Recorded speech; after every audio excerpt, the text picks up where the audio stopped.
Le Chinese Business Club est heureux d'accueillir en invité d'honneur M. Jean-François Cirilli, président de BlackRock, plus grande structure de gestion d'actifs au monde.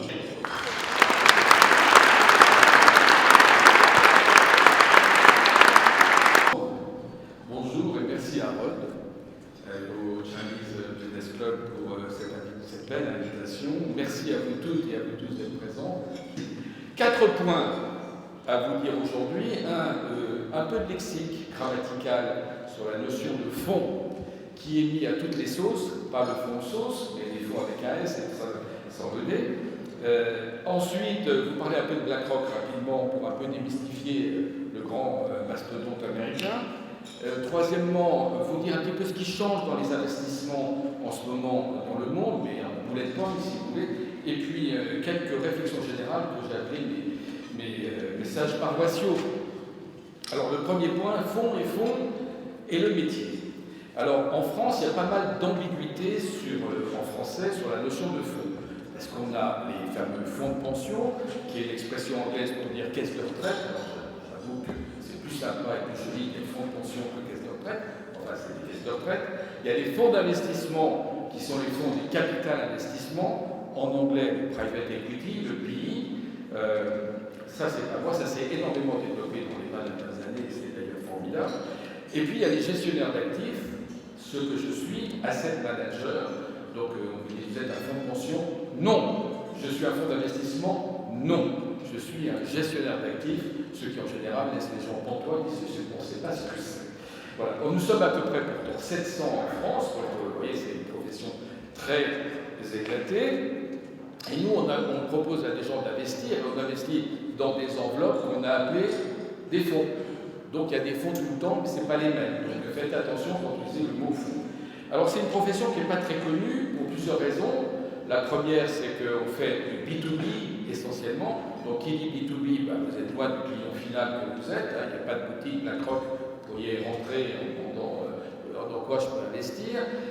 Nos clients, ce sont ceux qui ont les supermarchés de l'épargne ou des cotisations. Et donc en France, les supermarchés d'épargne, ce sont les banques et les assureurs. Dans d'autres pays, ce sont les caisses de retraite ou d'autres, ou parfois d'ailleurs d'autres systèmes. Et donc quand vous allez dans votre banque pour investir, vous ne pensez pas à l'asset manager, au gestionnaire d'actifs, mais vous pensez au nom de la banque. Donc vous allez dans telle banque, mais en fait, ce n'est pas la banque, c'est l'asset manager, mais vous ne le connaissez pas forcément. Alors, un petit point au passage, qui dit B2B et qui dit moi mes clients s'appellent AXA, BNP, Société Générale, il faut penser que ces gens-là ne disent pas tiens, je te donne 1 milliard, place-le au mieux, puis on verra bien. Non, ce sont des gens extrêmement sophistiqués qui savent ce qu'ils veulent, et donc nous travaillons avec des mandats de ces gens-là, et donc l'idée que vous voyez de l'accord du jour au lendemain pour dire fini la France, fini l'or, investissez là. Pas du tout. C'est les clients qui décident où ils veulent investir et nous, on essaie de leur donner les meilleurs. Bon, alors le métier, objectivement, il est assez simple. Voilà. Il y a des gens qui vous confient de l'argent, il n'est pas à vous, il n'est pas dans le bilan. Vous le placez, c'est le leur, et vous prenez une petite commission de passage, et puis donc c'est un très beau métier, c'est pas de bilan, juste la com, c'est quand même ce qu'on fait de mieux. Après, il faut que les gens aient envie de vous prêter l'argent, ça c'est sûr. Donc ils vont être mieux bon dans ce que vous faites. Mais enfin. Alors, on est quand même, malgré notre taille, une petite entreprise, parce qu'on a un chiffre d'affaires de 20 milliards, qui sont l'accumulation des fees sur les 11 600 milliards que nous gérons. Donc c'est pas énormissime, il y a beaucoup mieux. Notre capitalisation boursière, c'est 150 milliards de dollars, c'est-à-dire que les bons jours, on fait la moitié de la capitalisation boursière d'Hermès, par exemple, ou de LVMH. Et il y a mieux dans la vie, si je puis dire. La beauté du métier, c'est qu'on est aligné avec les clients. Quand vous prenez des fees, si la valeur de votre portefeuille augmente, vous gagnez de l'argent, et nous, on gagne plus.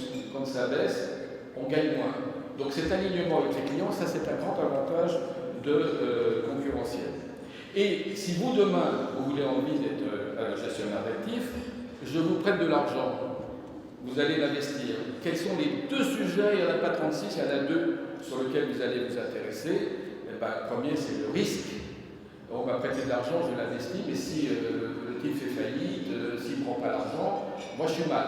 Donc le cœur du métier, c'est la gestion des risques. C'est le cœur de métier d'un asset manager, mettre de l'argent en étant sûr que quand même on vous le rend un jour. Et la deuxième caractéristique, c'est qu'en général, les gens qui vous prêtent l'argent, ils ont aussi envie de le reprendre quand ils ont envie. Et donc, la plupart des produits que nous vendons, vous investissez par votre assurance vie, par exemple, je suis sûr, la moitié ou les trois quarts de la salle. Bah, si demain vous avez une opération, vous avez envie de reprendre vos sous, bah, vous trouveriez absolument insupportable qu'on vous dise « Ah mais attendez, c'est pas aujourd'hui, c'est dans 2 ans ou dans 3 ans ». Donc, qui dit liquidité, est-ce que je dois vous rendre l'argent, dit que je dois investir dans des actions, dans des obligations très importantes et liquides. Il ne faut pas venir me voir en disant j'ai une petite start-up formidable qui va faire machin, ça vaut 20 millions, est-ce que tu peux l'acheter? Mais moi je ne peux pas l'acheter parce que si demain je n'ai 20 millions que vous me dites je les veux après-demain, ça ne marche pas. Donc nous sommes essentiellement dans des actifs liquides, ça a un peu changé. On reviendra. Maintenant, deuxièmement, sur BlackRock, incontestablement, qu'est-ce que ça veut dire ça? Vous me dites, il faut lever, c'est pour moi? Ah bon, excusez-moi. Voilà. C'est incontestablement une grande réussite d'entreprise. La boîte a 37 ans, elle a été fondée par 6 personnes, dont les 2 patrons actuels, qui sont patrons depuis 37 ans, M. Larry Fink et Robert Capito, fondateurs. C'est un vrai tandem. Alors ça, objectivement, vous qui êtes tous dans les entreprises, des vrais tandems à la tête qui marchent, je parle de ma propre expérience personnelle aussi, c'est pas si facile à trouver. Alors là, c'est un couple incroyable. Ils ont été virés de leur boîte, ils avaient fait de mauvaises affaires dans la banque où ils étaient, ils se sont dit on va monter une boîte d'asset management. Ils ont commencé avec 80 millions il y a 37 ans, comme je vous le disais, on est à 11 600 milliards aujourd'hui. Il faut bien penser, dans un monde très éclaté avec des milliers d'entreprises équivalentes, qu'ils ont un certain talent. Passer de 80 millions à 11 600 milliards, ça se fait, comme vous l'imaginez, pas tout seul. On est 18 000 dans le monde, c'est pas énorme. C'est pas énorme, c'est pas les bataillons des grandes banques internationales, 250 en France. Alors, ce dont je suis le plus fier, et c'est peut-être la seule chose qu'il faut garder d'aujourd'hui, c'est qu'il y a 56 milliards d'épargne des Français qui nous ont été confiés. Donc je gère 56 milliards en France d'épargne, de votre épargne. Mais nous avons investi en tant que BlackRock 240 milliards dans ce pays. C'est-à-dire que nous sommes un importateur net de capital pour le financement de la croissance de l'économie française à hauteur de 158 milliards, 156 milliards. Donc ça, c'est ce dont nous sommes le plus fiers. Nous attirons en France plus d'argent que ce que nous investissons avec l'argent des Français. En Europe, nous sommes le premier investisseur européen. Nous avons 1600 milliards investis en Europe. Ça fait à peu près 30% des résultats de BlackRock et du chiffre d'affaires de BlackRock. Donc, pour une boîte américaine, l'Europe est très importante chez BlackRock parce que vous avez 30%, plus de 30% de vos résultats sur ce continent. Donc, la grande idée des Américains, je reviendrai, prennent des sous pour aller les mettre ailleurs, c'est vraiment pas vrai du tout. Et on a fait 3 ou 4 acquisitions dans l'histoire de ces 37 ans, pas énormes, un peu pour compter la taille, en 2009 pour investir je reviendrai dans un truc qui s'appelle la gestion passive, je dirais ce que c'est, et puis plus récemment, l'année dernière, on a ouvert le portefeuille. Alors là, ça a été la folie, on a acheté pour 30 milliards, ça n'est jamais arrivé, de M&A, notamment dans 2 domaines, les infrastructures. Nous avons acheté une société qui s'appelle GLP, qui est co-actionnaire de Suez, donc voilà, on revient dans Suez, si je puis dire, en France en tout cas, pour les aéroports à Londres, notamment aussi, et puis dans la dette privée qui est un niveau de classe d'actifs qui monte énormément. Aux États-Unis, les entreprises aujourd'hui se financent plus par les asset managers et la dette privée que par les banques. C'est donc un changement considérable. Nous avons 1000 milliards dans les fonds sur le 11 600 dits de sustainability, de durabilité, comme on dit aujourd'hui, ce qui fait que quoi que vous pouvez entendre sur BlackRock, qu'est-ce qu'on a changé sur l'ESG, de quelle mesure, etc., c'est le premier actionnaire au monde asset manager au monde qui a le plus d'argent dans les fonds durables. 1000 milliards, il n'y a personne qui nous matche au monde. Voilà, donc ça c'est ce que je voulais vous dire sur le sujet. Deux types de gestion dans ce métier, la gestion active. Je veux investir dans l'automobile, est-ce que je prends l'Allemagne ou la France, est-ce que si je prends la France, je prends Renault, je prends Peugeot. Eh bien, il y a des gens qui font ça, qui font de la recherche, qui vont mieux faire ci, tout ça. Donc ils choisissent ces actions. La gestion passive, c'est les index, ce qu'on appelle les ETF, qui se développent énormément, un peu moins en France pour des raisons locales, mais ça vient. C'est-à-dire que là, vous prenez des indices, au lieu d'être exposé à 2 ou 3 valeurs, vous êtes exposé à l'ensemble de la bourse américaine ou d'un secteur particulier. Comme nous sommes, je vous disais, très investis dans les grandes entreprises, nous sommes investis dans les 2000 plus grandes entreprises du monde, nous avons en moyenne entre 3 et 5% du capital. Ça veut dire qu'avec 18 000 personnes, on ne peut pas être au conseil d'administration, on ne peut pas être dans la gestion de ces entreprises, ce serait trop compliqué. Donc nous ne sommes jamais dans la gestion des entreprises, jamais au conseil d'administration. Il y a des engagements annuels avec les plus grandes pour discuter de la stratégie et du sujet. Et l'essentiel de la relation se traduit par, au final, voter aux assemblées générales. Passe au troisième point rapidement. Qu'est-ce qui change sur l'investissement? C'est un peu des bullet points pour vous garder ça plutôt en tête. Le premier changement en quelques années, c'est la montée, la prise en compte et la montée de l'investissement durable, notamment en Europe. C'est plus compliqué aux États-Unis, c'est encore plus compliqué. Ça l'était à le temps de Biden, c'est encore plus compliqué avec le nouveau président, comme vous le pensez. Alors le problème de tout cet investissement durable, c'est qu'on ne sait pas ce qui est vraiment durable. Donc la réglementation change tout le temps, c'est très complexe. Si vous avez fait cette réunion il y a 3 ans et que je vous aurais dit, tiens, moi je mets la défense dans le ESG, les 3 quarts de la salle, on aurait dit, mais c'est impossible de faire des choses comme ça, c'est pas ESG compatible. Aujourd'hui, heureusement, les choses changent un peu, donc vous voyez que... Alors, pourquoi la durabilité est importante? Franchement, pas pour des raisons morales. Là, pour faire la morale, il y a les politiques et vous et les élus pour ça. Nous, on est là pour vous dire que le risque climatique est un risque d'investissement. Si vous ne le prenez pas en compte, ben vous aurez un risque au sens du risque sur votre actif. Le deuxième élément qui change, c'est la montée de la gestion passive, dont je vous parlais, les ETF, qui se développent partout, pour 2 raisons. Ils sont très transparents et ils ne sont pas chers. Alors bon, comme ils ne sont pas chers, on les vend pas cher, et il y a quelques réseaux qui n'ont pas envie de vendre moins cher. Tout le monde prend ses fils dans la société, vous avez compris. Le troisième point, c'est le développement des marchés privés. Ça, c'est quelque chose de nouveau pour les particuliers. Le private equity, les infrastructures, la dette privée, les hedge funds. Tout ça, quand vous allez voir votre banquier, en général, il vous proposait des obligations et des actions. Aujourd'hui, ça se développe, alors ça on est encore qu'au début. C'est la raison pour laquelle BlackRock est rentré fortement dans ces marchés privés, parce que ça va, et d'ailleurs la loi française maintenant, l'industrie verte, nous conduit à avoir des actifs privés obligatoirement proposés dans vos portefeuilles, entre 5 et 15%, donc ça va devenir substantiel. Donc ça change, mais dans le monde entier. Ce qui change aussi, quatrièmement, c'est le fameux 60-40 de ce métier. En général, on vous dit, écoute, si tu veux un portefeuille un peu équilibré, 60% d'actions, 40% d'obligations, c'est la bonne formule. Tout le monde a vécu là-dessus pendant longtemps. Aujourd'hui, il n'y a plus les corrélations qu'on avait, et il est plus difficile d'investir aujourd'hui qu'il était il y a 4 ou 5 ans. Et donc tout ça est en plein chamboulement, mais où investir, où et comment, et qu'est-ce qu'il faut faire pour essayer de réussir. Et le dernier point, c'est naturellement le développement de la crypto, des crypto-monnaies et des classes d'actifs. Nous avons changé d'opinion, on était totalement contre, on disait, oh là là, c'est trop risqué. Aujourd'hui, nous considérons que c'est une classe d'actifs comme une autre, mais naturellement, ce n'est pas forcément pour tous les publics, et puis c'est quelques pourcents de vos portefeuilles.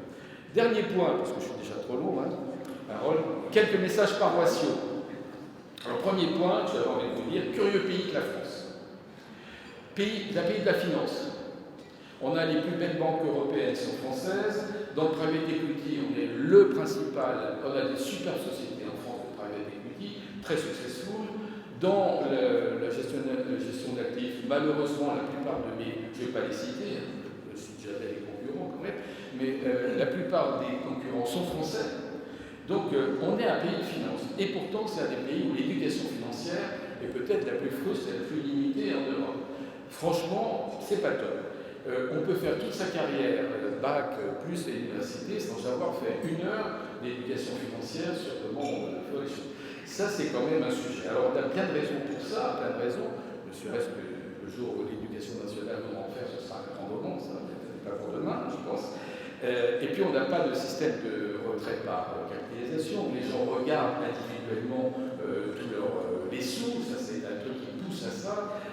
Et donc là, nous faisons beaucoup d'éducation financière, d'accord, on essaye de développer ça, parce qu'on pense que c'est très important. Deuxième point, comme conséquence de cette frustrité, je sais pas, finalement, on parle assez peu de performance. Je suis toujours assez frappé quand on parle avec les clients, ils trouvent déjà pas mal pour leur rendre l'argent qu'ils ont prêté. Ah, si mon capital est garanti, c'est déjà bien.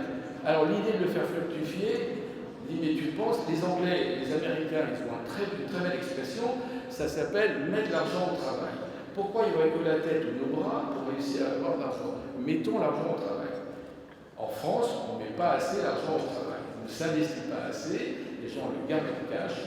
D'ailleurs, en ce moment, on est quand même un des pics, traduit aussi une certaine incertitude des Français vis-à-vis du monde actuel, puisque plus de 40% de l'épargne n'est pas du tout investi, même pas dans le livret A. C'est quand même inouï. Hein, bon. Donc il faut mettre l'argent au travail, et donc vous regardez la performance. Regardez la performance, tout ne se vaut pas. Troisième élément, la décarbonisation de nos décarbonation de nos économies, c'est un besoin d'investissement incroyable, on le sait, c'est écrit, etc. Maintenant, nous avons en plus la défense à rajouter, on aura peut-être autre chose encore à rajouter. La puissance publique ne va pas pouvoir financer tout ça. Elle est très endettée, à peu près partout, beaucoup chez nous, mais donc, vu les besoins d'investissement à faire pour décarboner l'ensemble de l'économie, les transports, l'habitation, enfin tout, sans argent privé, on ne va pas y arriver. Et donc la solution, c'est d'être de l'argent public et de l'argent privé. C'est pas gagné. C'est pas gagné parce qu'on est dans un pays qui n'aime pas mélanger l'argent privé et l'argent public. Il n'y a qu'à regarder et demander aux politiques la vision qu'ils ont, par exemple, de la privatisation des autoroutes, sans rentrer en France, sans rentrer dans les débats. Les PPP qu'on avait lancés du côté du temps Raffarin sur les partenariats publics-privés ont été dévoyés. L'administration française a horreur de l'argent privé parce qu'elle n'a pas les moyens, et en même temps, elle n'a pas qu'on fasse de l'argent sur des infrastructures, sur des choses comme ça. Donc, ce n'est pas gagné. Et si on n'arrive pas d'une façon ou d'une autre à mettre du privé et du public, on n'y arrivera pas. Pour réussir à mobiliser cette épargne, qui peut être après tout, peut-être le seul avantage des Européens, c'est nos taux d'épargne. L'Europe reste un pays, un continent avec un taux d'épargne énorme, et donc si on veut investir, on a au moins l'argent. On a besoin de moins d'incertitudes, là on est quand même assez au top, et on a besoin des marchés de capitaux.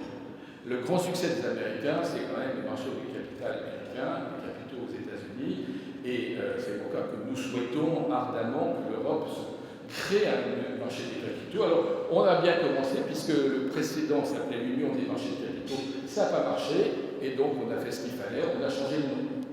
Donc ça ne s'appelle plus l'Union des marchés de capitaux, j'ai déjà oublié le nouveau nom, mais maintenant il faudrait qu'il y ait un peu de la substance derrière. Et dernier point, on a beaucoup glosé récemment sur les fameux 300 milliards, vous vous rendez compte, 300 milliards d'épargne des Européens qui vont s'investir aux États-Unis. C'est un fait.